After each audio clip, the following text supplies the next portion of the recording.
Yeah, old Big Blue's doing an admirable job of pulling this thing, but there ain't no doubt about it. I could use a few more ponies under the hood.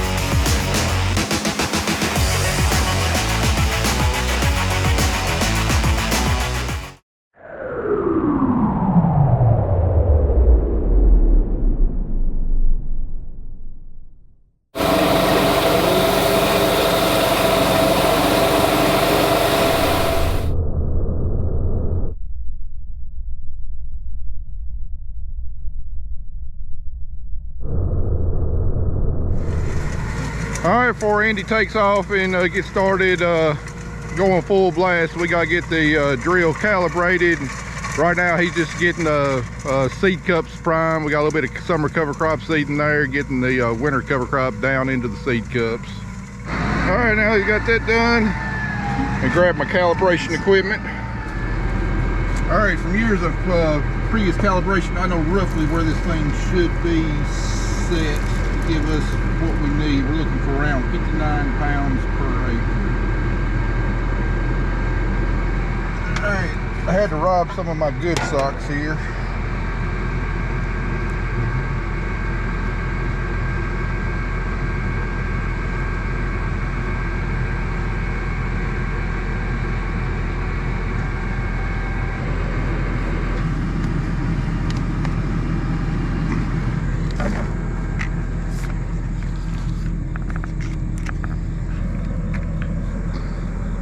Okay, go ahead until I tell you to stop.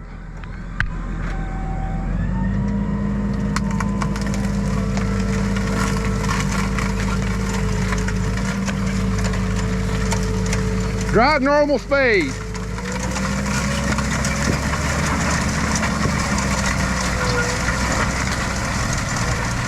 Okay.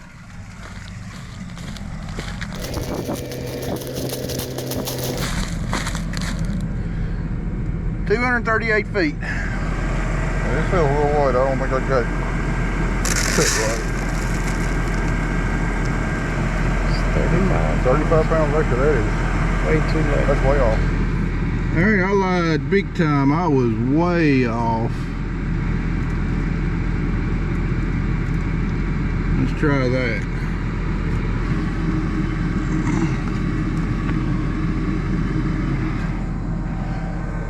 All right, go ahead.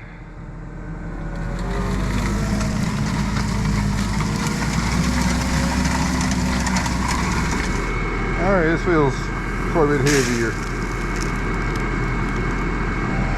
That's it. That's only got us 47 pounds. A lot better, but not where we need to be. Yep. I think it's the oats in there really throwing my calibration off because they're so bulky and light. 59.5 pounds, right on the money.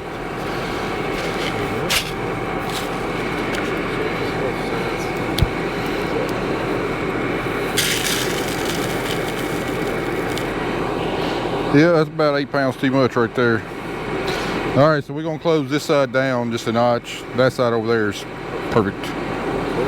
All right, I think we got it calibrated pretty dang close, within a pound of what I wanted my right rate to be. So if you're curious about how we calibrate the drill, extremely accurate, extremely easy. I got a video on our channel called how to calibrate a grain drill that it really explains the process. But the basic premise, the formula we use rubber bands to hold socks on our tubes there, and then we measure the distance that we drive forward, and then we weigh what the seed that we catch in our socks. We weigh it in grams, and the formula is we take the grams of seed that we caught, divide it by the distance in feet, and then multiply that times 153.65, and that tells you how many pounds per acre you're putting out. Noah works on 7.5 inch rows. Other row spacing, I don't know. I didn't come up with the formula, so I can't say for sure. But for 7.5 inch rows, it works like a dream, and it's as accurate as you're going to get. A whole lot better than just spinning your drive tire and you know, a lot of other ways that folks do it. So anyway, if you want more info, be sure to check out that video. All right, Andy, think you're ready to go? Let's get some seed in the ground. I'm gonna get back to ripping. Get to drilling, ripping and drilling.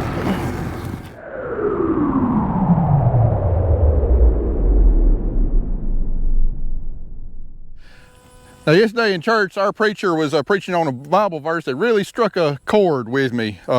In 1 Thessalonians 5:21, the Apostle Paul says, "Test everything, hold fast what is good." Well, so in my opinion, that Bible verse holds more meaning than just religion. Here on our farm, that's one of our principles. We test everything, and then we keep what works. So we think this ripping is going to do us a good job. We think it's going to lead to greater yields. We think it's going to lead to greater profitability. However, we got to test it. We tested a little bit last year, but we didn't really do anything scientific. We just did areas of the field, tried to see if there's any visual difference. Well, this year we're going to take it a step further, and we're going to put in some replicated plots. And anyway, that's what I've got right here. Yesterday I laid out these plots, and we're going to have 4 replications each of ripped versus just straight no-till. So we got our first plot marked. It's going to be 12 rows of ripped ground, and then coming over right here, then we're going to have 12 rows of non-ripped ground, and so on, replicated 4 times across this field. And then next year we'll have cotton on here, and at harvest time we'll pick the plots and weigh the cotton off of it to determine if, you know, if this ripping is actually, you know, if it's all for show or if it actually makes you some more dough. So anyway, that's what I'm out here doing this morning before we get back on the ripper, is marking these plots, because come planting time next spring, I'm gonna forget exactly where they're at. Now, I mean, if there's one thing I've preached on our channel, regardless of what your practices are or whatever, test everything you do. Just don't take it for granted that what you're doing is leading to increased yield or increased profitability. Don't believe the salesman that come by the farm that says, you know, this product's guaranteed to get you another 3 bushels and a return on your investment and everything. You don't know that for a fact. So if there's anything that you take away from our channel, test every single thing you do, and when you find something that works, then move on, try and find something else that works also, and test it again. Because yes, I know we got some good salesmen out there. There's a lot of honest salesmen out there, but ultimately they make their money by selling you product, and there's a lot of them out there. They'll tell you whatever they think you want to hear in order to get you to buy a product or to buy a piece of equipment or whatnot. So nobody cares about your bottom line like you do. So please take the time and test everything, and test it scientifically. Don't just split a field in half. I mean, that's okay, but try to do it as scientifically as possible, because there's so many variables out here in our fields. On a large scale, it's just impossible to isolate all those variables and test just one variable. So that's why I absolutely love doing replicated plots, because it gives us hard, fast data on what actually works on our farm. And it looks like I'll walk past the last plot here. And so that's why I'm coming out here marking them, because I ain't gonna remember come next year. All right, here's the last row of the last plot. I will say that flag pushes in the ground a little easier on the rip ground. All right, now that we got that done, we can go get a ripper service and get back to ripping. I'm going to try my best to also do this with corn. We got a full season soybean field that won't be going into wheat this year. We'll be going into corn next year, and as long as we don't get a bunch of rain that gets the ground too wet to rip, I'm going to try my best to put up some replicated corn plots on that farm to where we'll have 2 sets of data. We finally got Andy up and going, got our ripper service, beginning of a new week. But it looks like it could potentially be a very short week for us. Forecast changed. I got like a 60% chance of rain tonight, turning into 70% tomorrow, and then like 50 and 60% chances of rain the rest of the week. Whatever we get done ripping today, that might be all the ripping we get done for the year, because our soils were good and dry. when we started ripping. Then we had the hurricane come through, dropped 5 inches of rain. You know, they got plenty of water down in the soil profile, and you know, I think it's still ripping good now, but very much more rain. We're gonna start getting too wet down in there, and we're not gonna get good shattered in the soil, and we could make a bigger mess than actually doing any benefits. So we're not gonna be able to get everything done today that I most definitely wanted to get done this year, but it'll get us pretty close.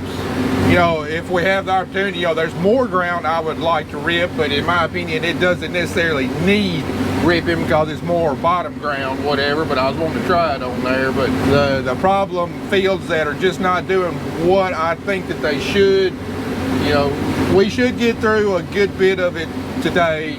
We might come up 20-30 acres short, but it is what it is. All we can do is do what we do today and then see what the weather does the rest of the week.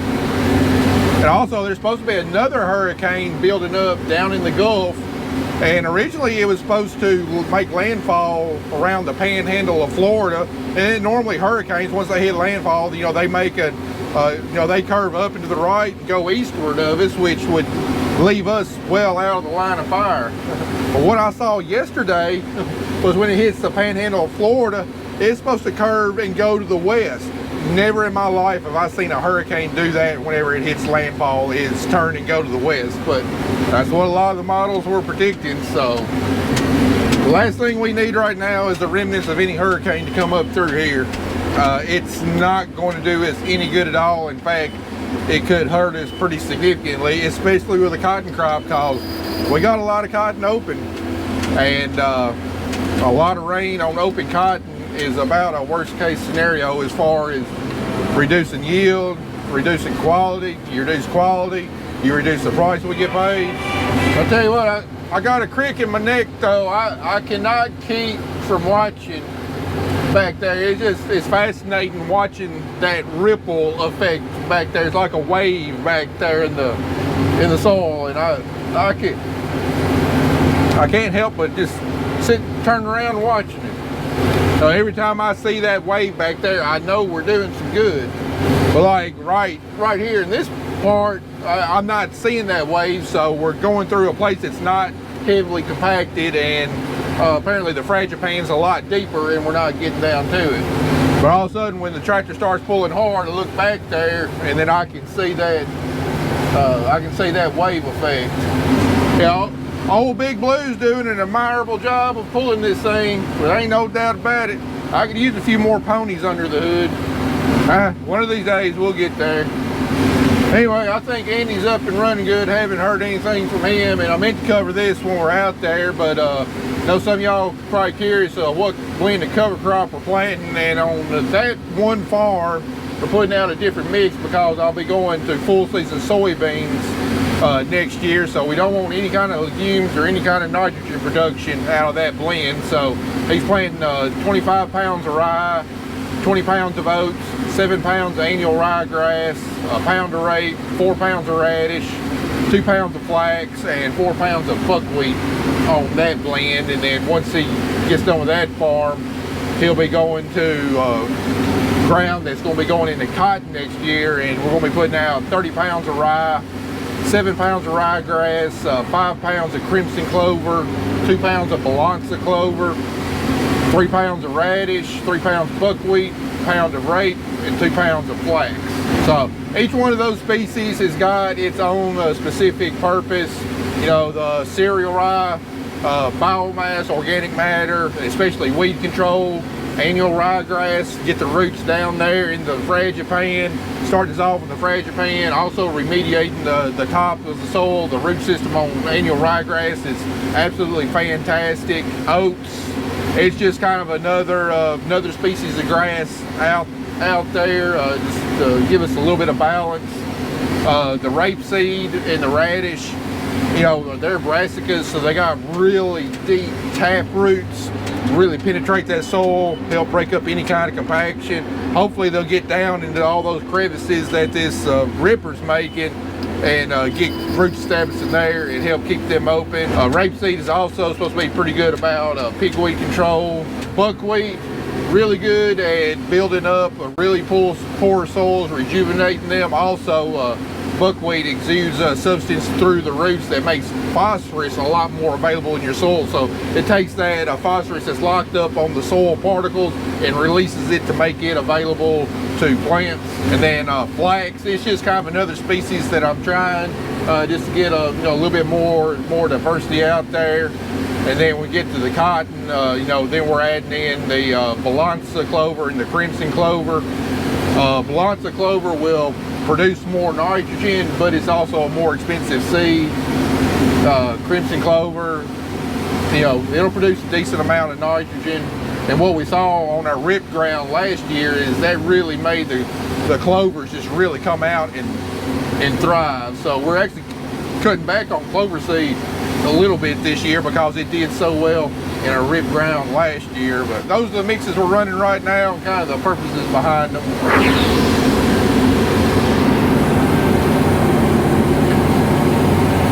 Shen, liking this field right here. This field right here, this little, I don't know, 5 or 6 acre field, it was one of the ones I most definitely had on my list to get done, because this whole farm is good, but this one field, the crops always seem to grow like really short. They didn't yield real bad, but you can tell they just weren't growing above ground like they needed to. So I figured for sure we had some issues on this field. I've only been working this farm 5 or 6 years or so, but the day that I brought this ripper home, I had this field marked as I need to get the ripper across it, and sure enough, it's proven true. This field right here is going to take a while. It's going to burn a lot of fuel, but I'm not raising that ripper up because this is some really tight ground on this one little field, and it might take a while. I might do a lot of spinning, but we're going to drag this thing as deep as it can possibly go on this field. And I really expect to see some big improvements on this field next year. As long as I'm not still in the process of trying to rip it next year as slow as this thing's crawling.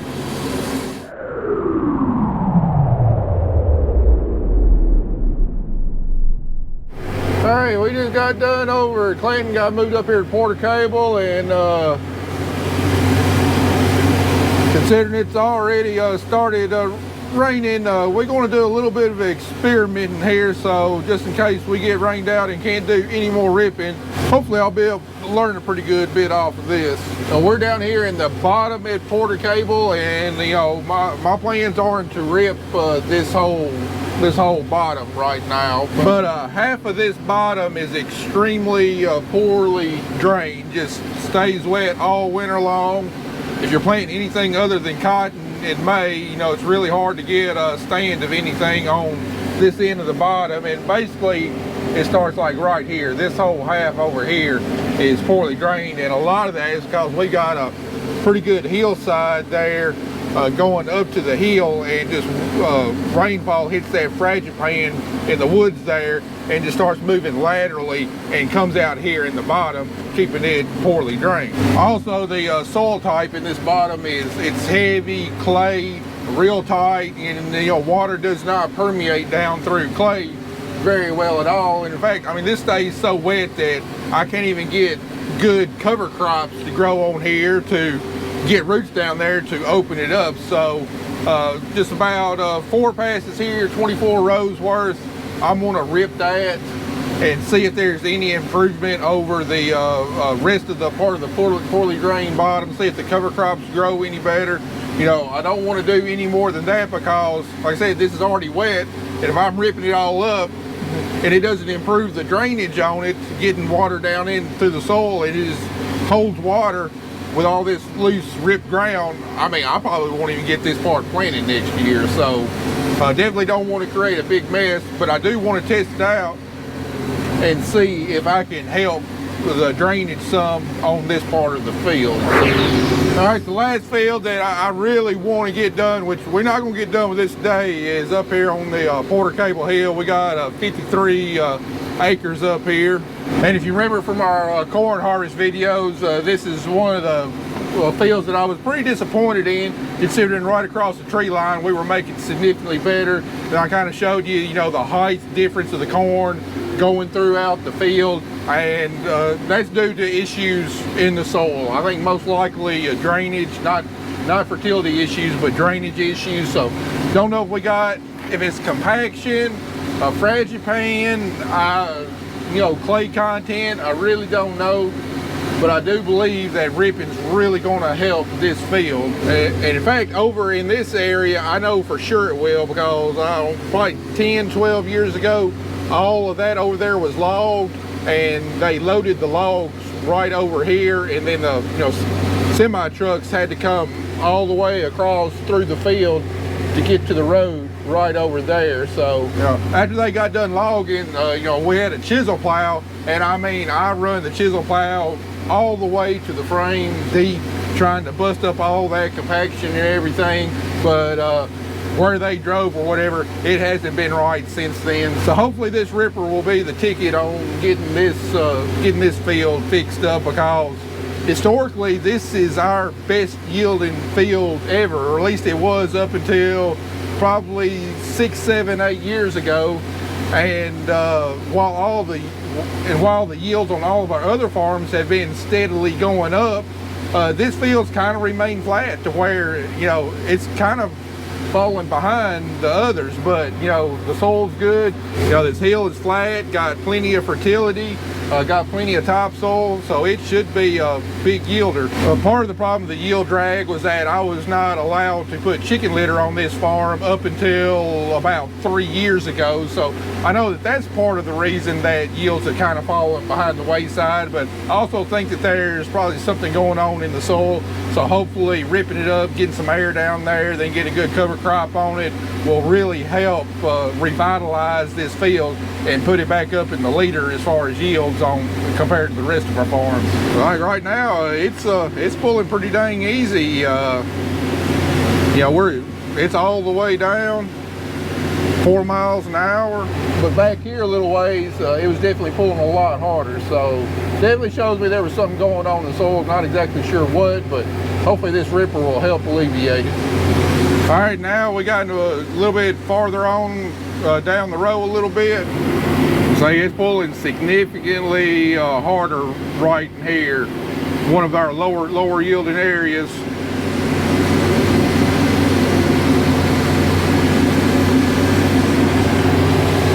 So yeah, I think that's kind of what we're going to see across this field. Going to pull easy in some spots, we're going to breeze right through it, and other spots going to lug her down some.